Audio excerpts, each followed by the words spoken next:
Hi student, welcome to PKM Academy. Today we will discuss about numerical on quantum factor. ठीक है बेटा?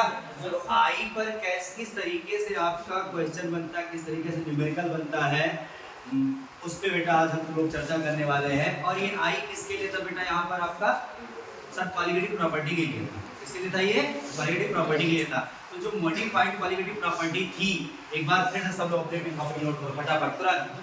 Hurry up. Modified qualitative property, संशोधित और संख्या गुणधर्म। पहला क्या था बेटा? देखो ध्यान से, p naught minus ds upon ds equal to i into में रहेगा, ध्यान। ठीक है सर। सेकंड क्या था आपका? सेकंड का सर क्या लेते हैं? डेल्टा dv इक्वल टू बेटा i इनटू में kf हाँ के भी है भाई यहाँ पे, क्योंकि बी है ना वाई पर। तीसरा बेटा आपका है यहाँ पे delta t f equal to i k m. चौथा सर क्या था आपका? Pi equal to i c r t. ये चार क्वालिटेटिव प्रॉपर्टी थी, पता सबको रहे सब? सर ये क्या था आपका? वास्तव में अपेक्षित अवनमन, relative lowering vapour pressure. Sir ये क्या था आपका? एलिवेशन इन बॉइलिंग पॉइंट, क्वथनांक में उन्नयन। सर ये क्या था आपका? क्वथनांक में अवनमन, pressure in freezing point. Sir ये क्या था आपका? Osmotic pressure. ये बेटा क्या था आपका? Modified qualitative property. सर यहाँ की बात अब करेंगे हम लोग।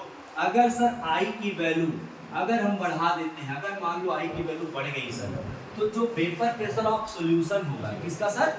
वेपर प्रेशर ऑफ सॉल्यूशन होगा सर, वो क्या हो जाएगा आपका सर? बढ़ जाएगा, नहीं बल्कि बेटा घट जाएगा। क्या हो जाएगा? ये घट जाएगा। इनवर्सली प्रोपोर्शनल चलता है, ये ध्यान रखना बेटा। ठीक है, यही रिजल्ट आपका काम आएगा, ये ध्यान रखना। ठीक है बेटा। यहाँ बेटा आ जाओ, क्या कहते हैं आप? सर आई की वैल्यू जैसे ही यहाँ बढ़ाते हैं हम, तो अगर बॉइलिंग पॉइंट ऑफ सॉल्यूशन देखेंगे तो सर यहाँ क्या हो जाएगा आपका? प्रेशर बढ़ जाएगा। भाई बॉइलिंग पॉइंट बढ़ता है तभी ना वेपर प्रेशर घटता है आपका। बॉइलिंग पॉइंट और वेपर प्रेशर अगर बेटा देखोगे आप, तो बॉइलिंग पॉइंट बढ़ता है तो वेपर प्रेशर क्या होता है बेटा? घटता है। दोनों में ये रिलेशन होता है। सर इसकी बात करें सर, हम लोग क्या कहते हैं? अगर सर आई की वैल्यू बढ़ेगी तो फ्रीजिंग पॉइंट ऑफ सॉल्यूशन की बात कर रहा हूं यहाँ पे। सर किसकी बात कर रहा था? टीएफ की बात कर रहा हूं, solution freezing point. Sir freezing point sir ये क्या हो जाएगा आपका सर? कम हो जाएगा, कम हो जाएगा। ध्यान रखना ये बात, क्योंकि डिप्रेशन है तो डिप्रेशन में फ्रीजिंग पॉइंट भी क्या होगा सर? ये भी घट जाता है। देखो यहाँ पे पाई इक्वल टू यहाँ पे क्या हो जाएगा? यहाँ पे CIT, pi equal to CIT. Sir अगर सर आई बढ़ेगा तो ऑस्मोटिक प्रेशर बेटा क्या हो जाएगा आपका? बढ़ जाएगा, डायरेक्टली प्रोपोर्शनल। आगे बात समझ में? इसी से न्यूमेरिकल लगेगा, दिमाग में छापे रहना ये चीज। यार तुरंत इसको नोट करो, फिर मैं रब कर रहा हूँ, एक क्वेश्चन यहाँ दे रहा हूँ आपको। और आई की वैल्यू आप लोग निकालना सीख गए हो सर? निकालना सीख गए हो कि नहीं सीख गए हो? आप सीख गए हो ना सर? फॉर इलेक्ट्रोलाइट आई की वैल्यू क्या होती है? और इलेक्ट्रोलाइट सर, इलेक्ट्रोलाइट की बात बल्कि सर फॉर नॉन इलेक्ट्रोलाइट कर देते हैं। अन्य विद्युत अपघट्ट के लिए सर आई वैल्यू क्या होती है सर? अन्य विद्युत अपघट्ट है ये क्या सर? अन्य विद्युत अपघट्ट के लिए आई का मान क्या होता है सर? 1 होता है। सर अगर क्या कहते हैं स्ट्रॉन्ग इलेक्ट्रोलाइट आपका है, स्ट्रॉन्ग इलेक्ट्रोलाइट आपका है सर, तो ध्यान रखना आई की वैल्यू क्या होगी सर? 1 से बड़ी हो जाएगी। और सर क्या कहते हैं वीक है तो सर क्या हो जाता है यहाँ पर? आई का मान क्या होता है? सी। ये सब नोट कर चुके हो आप लोग, रिवाइज करा रहे बस आपको, ताकि न्यूमेरिकल में जाने पर टेंशन ना हो आपको। ठीक है ना? चलो ये सब कुछ आप जान रहे थे बेटा। अब हम लोग सीधे आते हैं क्वेश्चन पर। ठीक है चलो क्वेश्चन अब लिखो बेटा, क्या कहते हैं? विच है, लिखो क्वेश्चन लिखो, विच है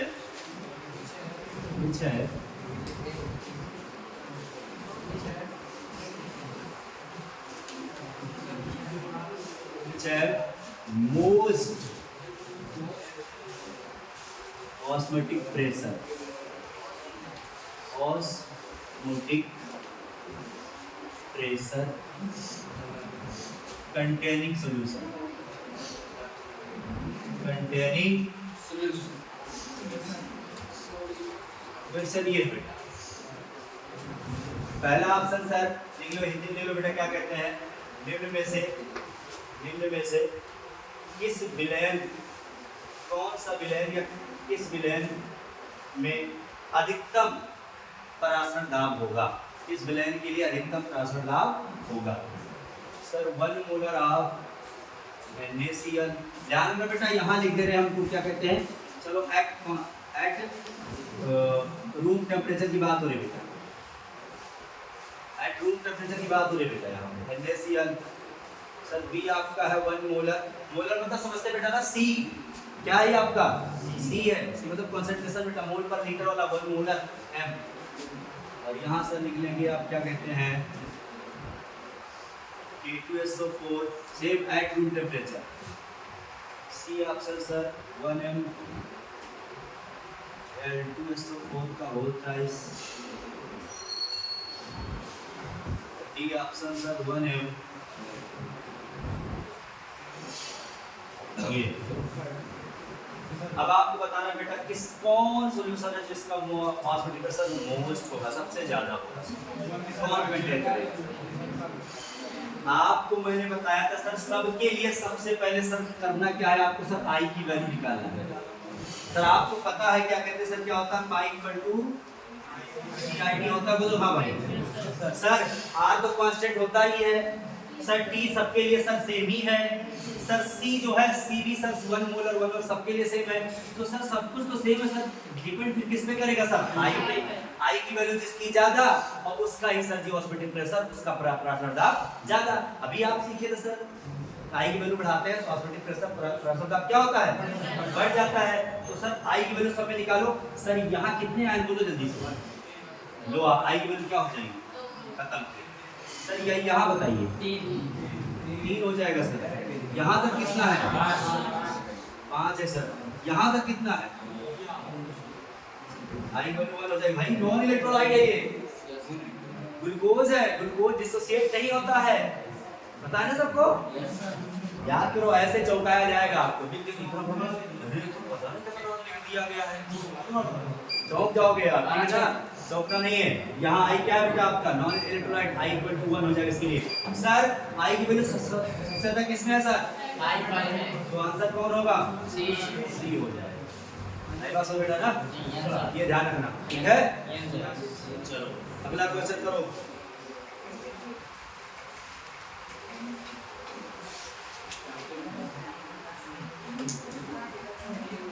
देखो बेटा क्या कहते हैं, which have minimum vapor pressure, which have minimum vapor pressure, which have minimum vapor pressure, which have minimum vapor pressure, निम्न में से न्यूनतम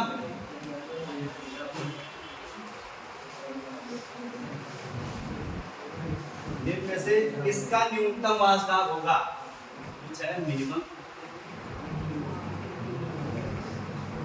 वेपर प्रेशर। ए ऑप्शन आपका बेटा यहाँ पर 0.1 m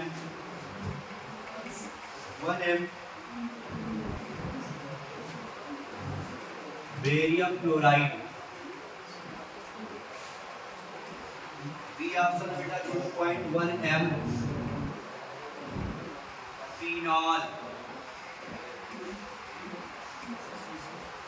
phenol, C option sir आपका है 0.1 m सुक्रोज, डी ऑप्शन बेटा आपका 0.1 m NaCl। बताओ बेटा पेपर प्रेशर किसका सबसे ज्यादा होगा, पेपर प्रेशर ज्यादा होगा, मिनिमम पेपर प्रेशर पूछ रहा बेटा आपसे, तो भाई ज्यादा होगा, पेपर प्रेशर कम होगा। आपको पता है बेटा ना ये आई सबसे ज्यादा पेपर प्रेशर, तो सर किसके लिए आई सबसे ज्यादा है, सर यहाँ इस तरीके सूत्र नहीं लिखा रहेगा, दिमाग लगाना पड़ेगा। BaCl2 ऐसा ही है। अब BaCl2 सर एक आयन ये दो आयन ये आई कितना हो गया 3 हो गया इस तरीके से। ध्यान रखना सर इसके लिए आई क्या होगा 1 होगा। फिनॉल जल्दी से आपका आयनाइज नहीं होता है। सुक्रोज सर जी 1, NaCl सर जी 2 हो जाएगा। सबसे ज्यादा आई वैल्यू 3। तो वेपर प्रेशर सबसे ज्यादा किसके सबसे कम क्योंकि बात जानते हो बेटा आई की वैल्यू बढ़ती है तो वेपर प्रेशर आंसर क्या हो जाएगा ये हो जाएगा। समझ बात को। चलो अगला क्वेश्चन नोट कर लिए ना।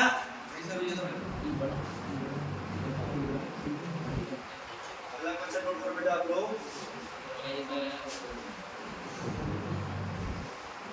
Which aqueous solution have maximum boiling point? Which aqueous solution have maximum boiling point? Maximum boiling point.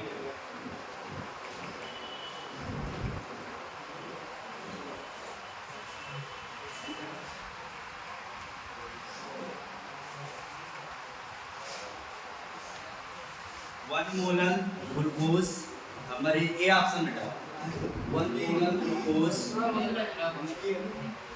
अरे लिखो बेटा निम्न में से किसके जलीय विलयन का क्वथनांक सर्वाधिक होगा। निम्न में से किसके जलीय विलयन का क्वथनांक सर्वाधिक होगा।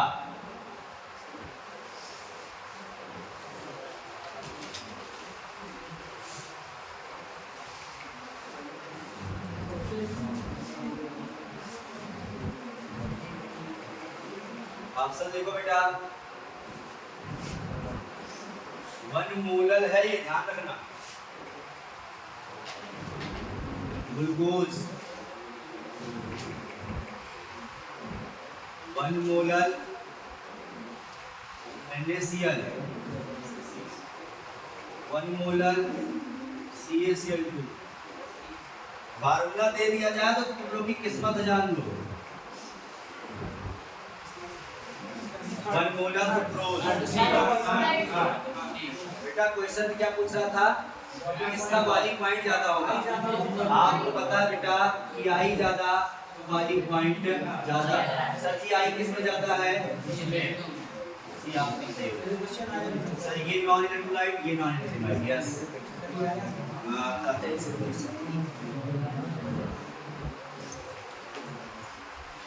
समझिए बात को ना।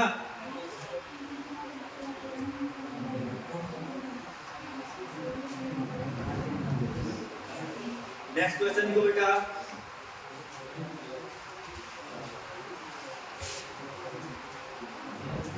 which of the following aqueous solution will have lowest freezing point। निम्न में से किस जलीय विलयन का कम से कम हिमांक होगा। निम्न में से किस जलीय विलयन का कम से कम हिमांक होगा। क्वेश्चन लिखे which of the following aqueous solution will have the lowest freezing point। बेटा option A KI, B C12 sucrose है बेटा और एक है बेटा Al2SO4 का होल नाइस C5H10O5। भाई क्या कह रहा फ्रीजिंग पॉइंट सबसे कम। आप जानते हो सर आई बढ़ता तो फ्रीजिंग पॉइंट सर आई सबसे ज्यादा किसके लिए कितने आए 2 ये 3 ये सर जी 5 आए आई। कल ये कॉन्सेप्ट मैंने बताया था आई कैसे निकालते हैं। कल वाला वीडियो अगर नहीं देखे बेटा तो देख लो जा करके सारा आई का कॉन्सेप्ट आपको क्लियर हो जाएगा। ठीक है चलो अब बेटा थोड़ा सा हम न्यूमेरिकल वैल्यू पे चलते हैं, तो मान लो इस तरीके के सारे क्वेश्चन आप कर लोगे यार, समझ गए ना? थोड़ा सा हम लोग बेटा न्यूमेरिकल वैल्यू पे चलते हैं। यस,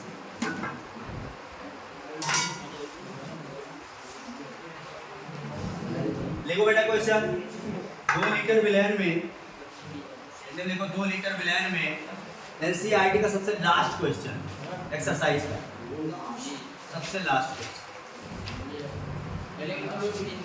सबसे लास्ट क्वेश्चन देखो ये, देखो हिंदी में लिखो 2 लीटर विलयन में 27 डिग्री सेल्सियस ताप पर, 2 लीटर विलयन में 27 डिग्री सेल्सियस ताप पर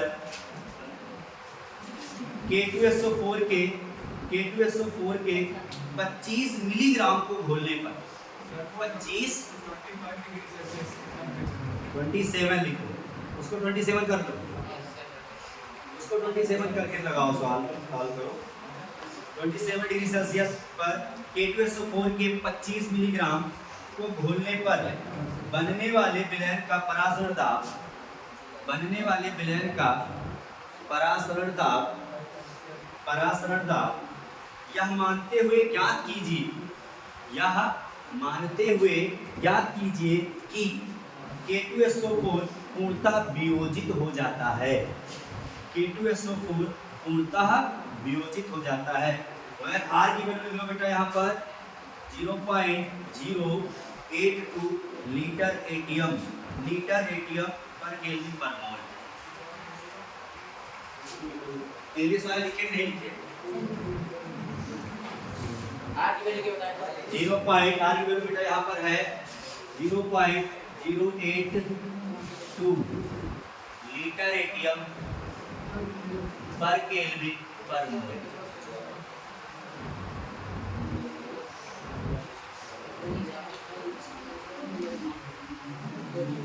ये है टेम्परेचर केल्विन में रहता है, हमेशा ध्यान रखना। इंग्लिश वाले अगर नहीं लिखो, लिखो बड़ा से determine the osmotic pressure of A solution, determine the osmotic pressure of A solution prepared by dissolving 25 milligram of K2SO4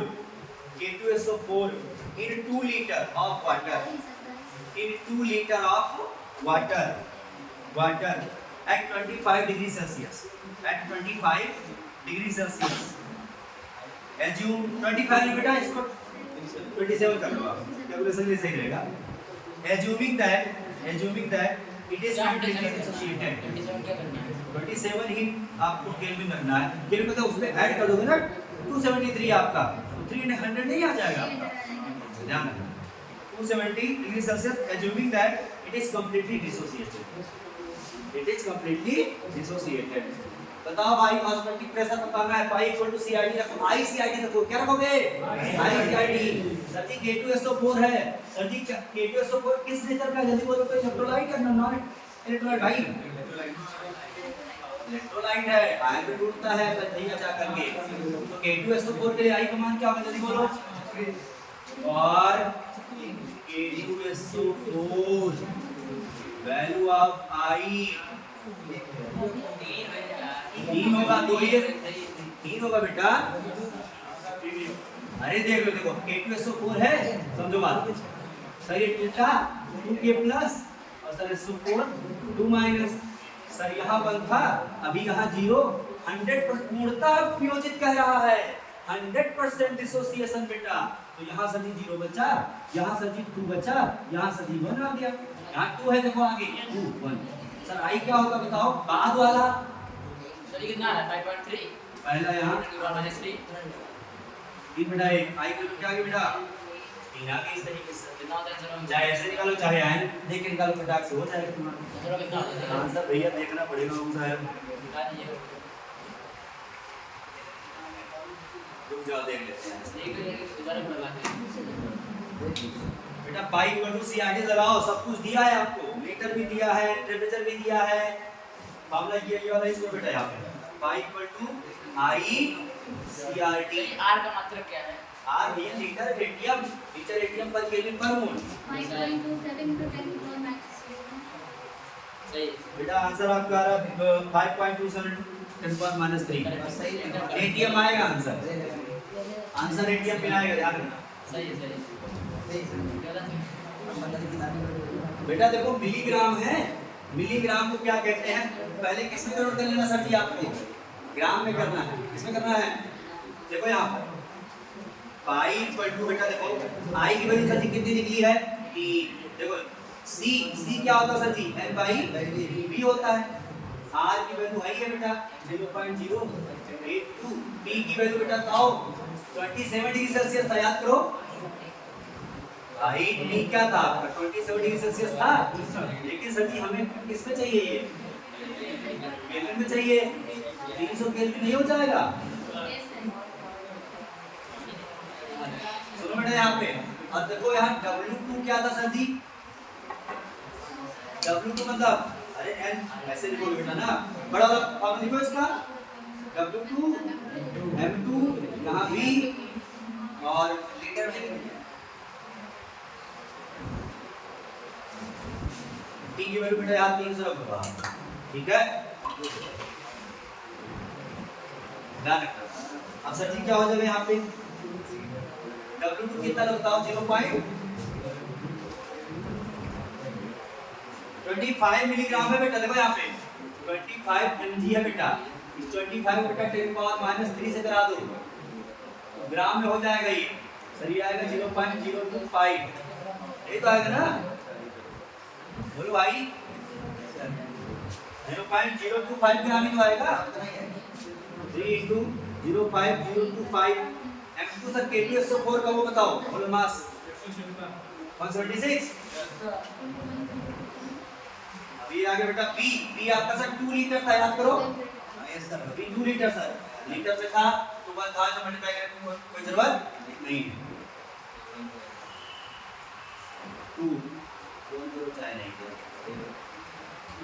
0.082 × 300 सब बेटा कैलकुलेट करोगे ना पाई की वैल्यू, तो 5.27 × 10⁻³ ATM आएगा, 174 होता है मिनिमम मास है 174 174 के 76 174 भैया चेक कर लो तुम लोग, चेक कहाँ करना है, 824 अरे गुरुजी बनता है 278 और गुरुजी कुछ 96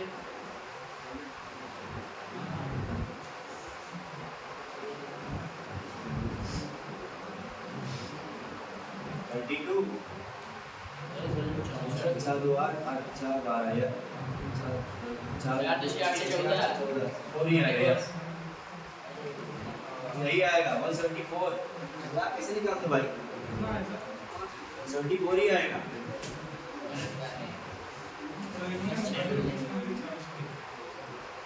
यही आएगा मतलब मात्र से M2 केमिस्ट्री सबको निकालना पड़ता है, इसलिए केमिस्ट्री में थोड़ा टफ हो जाता है, ये निकालो सर वो